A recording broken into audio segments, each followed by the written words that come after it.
when to buy term insurance, or para sa'yo ba talaga to? Ito ba yung, tignan natin kung fit siya sa needs mo. First reason to buy term insurance is when you're looking to add coverage to your current coverage, you're looking to add another insurance policy or more coverage sa'yo.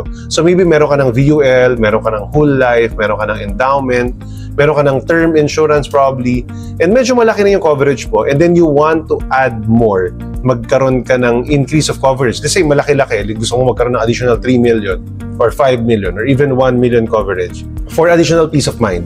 Tapos mas mura siya, diba? So maybe you would want to get term. So ito yung one of the reasons why may mga binabayaran ka pa na long term pero gusto mo magdagdag ng temporarily para at least mas maganda yung maging coverage mo.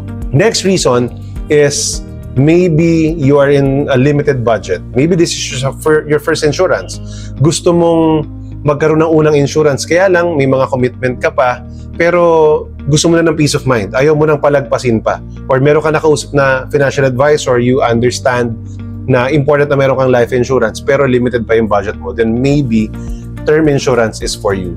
Kasama rin dito yung nabanggit ko kanina, if you wanna add, pero limited pa yung budget, wala ka pang budget for a VUL or a whole life plan, then maybe term insurance yung dapat mong kunin or pwede mong kunin. Another reason, the third reason, is probably there's a short-term need for life coverage. So either, let's say, malapit ka na mag-retire, or yung bunsong anak mo, malapit ang graduate ng college, for example. So a few years mo na lang gustong ma-cover, and probably because of the age, mas mahal na rin, and hindi na rin afford yung whole life or VUL for whatever reason. So maybe term insurance is for you.